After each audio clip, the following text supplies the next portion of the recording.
E aí, igreja, boa tarde. Jesus contou uma parábola que falava assim: dois homens subiram ao templo para orar. Um era fariseu e o outro publicano. O fariseu em pé orava no íntimo: Deus, eu te agradeço porque não sou como os outros homens, ladrões, corruptos, adúlteros, nem mesmo como este publicano.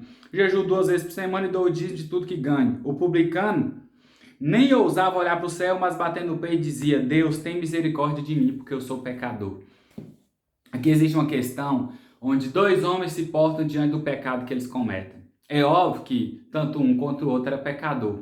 O primeiro fariseu olhava para o pecado do outro, então, por olhar para homens, ele se julgava santo. O outro, por olhar para Deus, ele se julgava pecador. Então, o que era sujo, o fariseu, olhava para a sujeira dos homens. Então, portanto, diante disso, olhando para a sujeira do outro, é muito mais fácil você pensar: nossa, eu sou santo demais. Mas se você olhar para Deus, que é puro santo, roupa limpa, você vai ver o quanto você é pecador. Mas a estrutura aqui vai mostrar não só essa questão, mas é impossível esse fariseu ter qualquer tipo de arrependimento porque ele está olhando como alguém que não precisa de salvação, como alguém que não precisa da misericórdia. Já o outro, ele confessa os pecados dele, ele sabe o tipo de pessoa que ele é.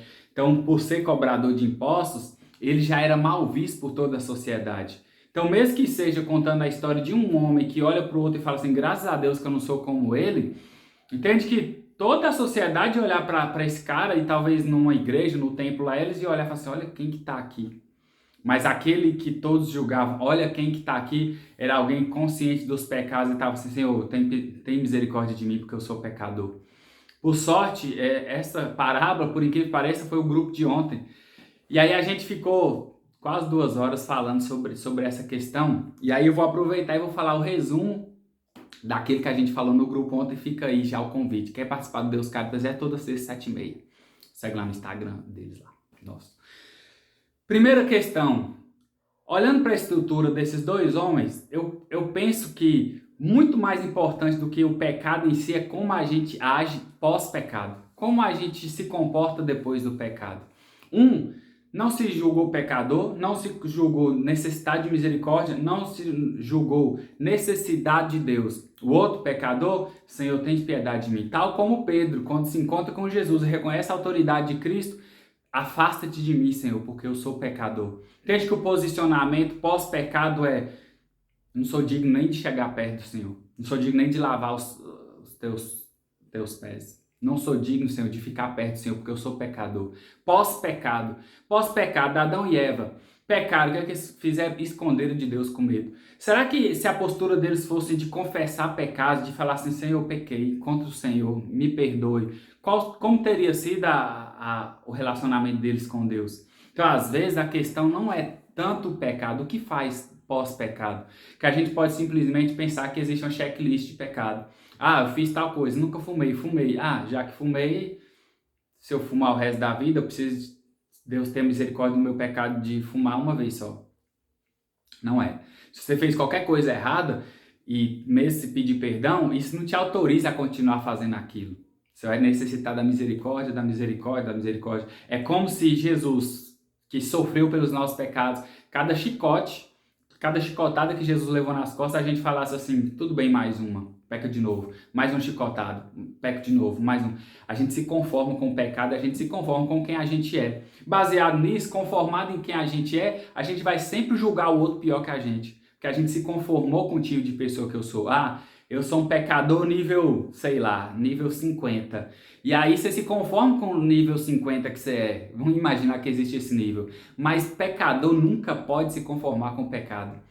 O sinal da graça não é sobre só salvação, é sobre ser inconformado com o pecado. Se eu me conformo com o tipo de pecador que eu sou, 50, se eu olho para os 60, 70, 80, já estipulando um nível de pecadores, eu tô bom demais, porque eu sempre vou estar olhando para o que não presta. Ah, eu tô olhando para o corrupto, eu tô olhando para o ladrão, eu tô olhando para o assassino. Ah, eu só sou isso.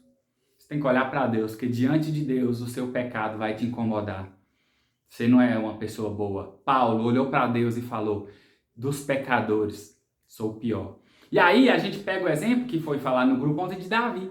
Davi fez uma loucura lá de traição, de adultério, querer matar o cara, não sei o quê.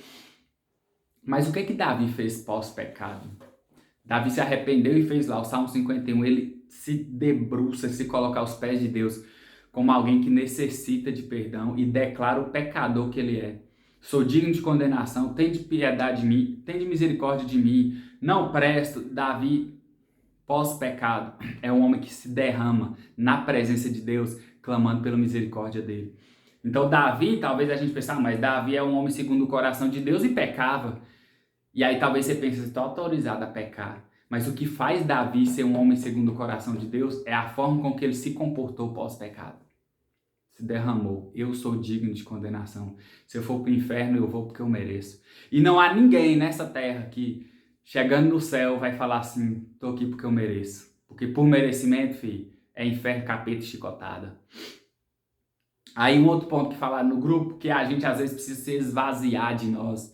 E aí aprendi com o Oswaldo. Oswaldo, você assistiu esse vídeo, aprendi contigo. A gente já é vazio. Não tem necessidade de esvaziar, a gente já é vazio. Então cabe o quê? Nos encher de Cristo, porque senão a gente é um balão vazio. Esse encher do fariseu aqui é encher de nada, é encher do que não presta, é encher daquilo que não atrai o olhar de Deus. Atrai talvez a ira de Deus, atrai talvez a condenação para nós. Não é esvaziar, é se encher de Cristo. Vazio a gente já é. E às vezes, diante do pecado, a gente se submete à ideia de ficar pedindo desculpa demais, justificando demais o pecado. E dar desculpas e justificar pecado, tentando convencer Deus que a gente merece perdão, é quem não confia na misericórdia e o perdão de Deus, que é de graça. A gente não consegue o perdão porque a gente teve um bom argumento porque pecou. A gente tem o perdão de Deus de graça e por arrepender de verdade e sinceramente, como Davi fez. Então a gente não justifica o pecado, a gente declara que é pecador, tal qual todos esses homens da Bíblia que foram exemplo para a gente.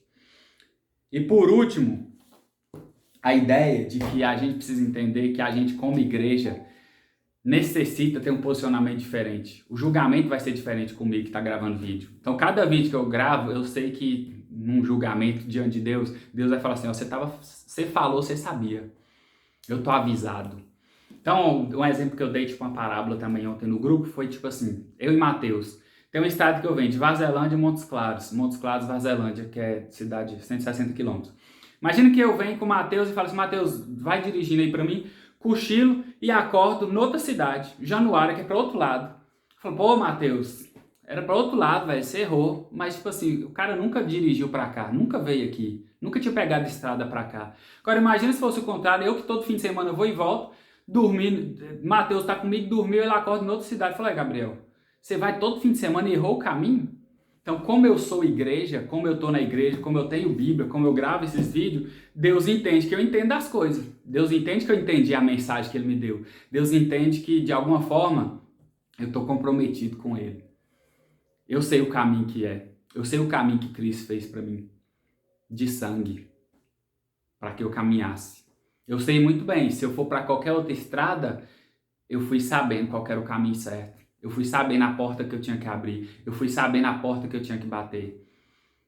Eu fui sabendo que Cristo fez um caminho para mim. E se você está assistindo esse vídeo, você está comprometido.